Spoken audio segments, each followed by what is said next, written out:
Valentine weak जवळ आला की एक ठरलेली गोष्ट दिसते. अनेक मुलं आधीपासून पैसे साठवायला लागतात. गिफ्ट्स, डेट, फुलं, चॉकलेट्स, डिनर, जणू प्रेम साजरं करण्याची आर्थिक जबाबदारी फक्त मुलांचीच आहे. पण प्रश्न असा आहे की फक्त मुलांनीच का पैसे द्यायचे? डेटवर खर्च करणं ही जबाबदारी एकतर्फी का समजली जाते?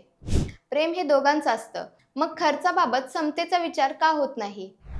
याच पार्श्वभूमीवर दुसरा प्रश्न उभा राहतो.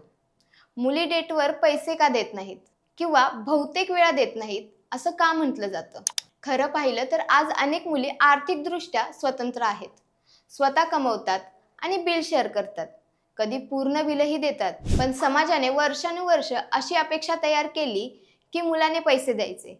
त्यामुळे काही वेळा मुलींनी पैसे दिले नाहीत तर लगेच त्यांना लेबल लावलं जातं, गोल्ड डिगर. मग गोल्ड डिगर म्हणजे नक्की काय?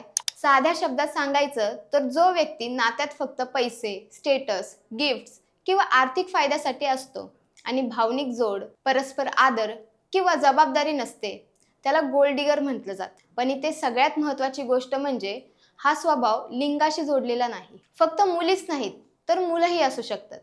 तरीही हा शब्द बहुतेक वेळा फक्त मुलींसाठीच वापरला जातो, जो मुळात अन्यायकारक आहे.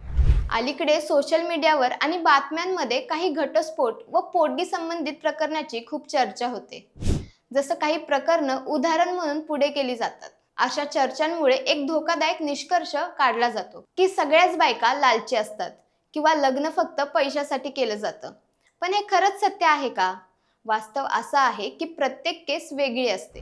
पोटगीचा कायदा हा मुळात त्या जोडीदाराच्या संरक्षणासाठी आहे जो आर्थिकदृष्ट्या कमकुवत स्थितीत आहे. काही प्रकरणामध्ये कायद्याचा गैरवापर होतो, हे नकारता येणार नाही. पण काही उदाहरणांवरून संपूर्ण स्त्री वर्गाला दोषी ठरवणं हे तितकंच चुकीचं आहे.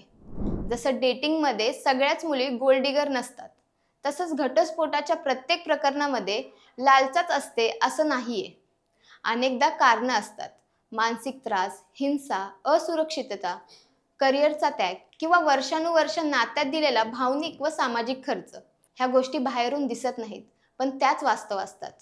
व्हॅलेंटाईन वीक असो किंवा लग्नासारखं मोठं नातं, मुद्दा पैसे देतो याचं नाही, तर समता, संवाद आणि परस्पर आदराचा आहे.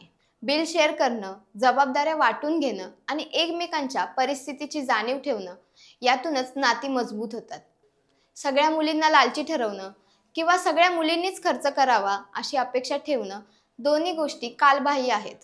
प्रेम आणि नाती हे व्यवहार नाहीत, ते फक्त समजुतीवर आणि आदरावर टिकतात. याबद्दल तुम्हाला काय वाटतं हे आम्हाला नक्की कमेंट करून सांगा. आणि अशाच माहितीपूर्ण व्हिडिओसाठी आचार्य मीडियाला सबस्क्राईब करा.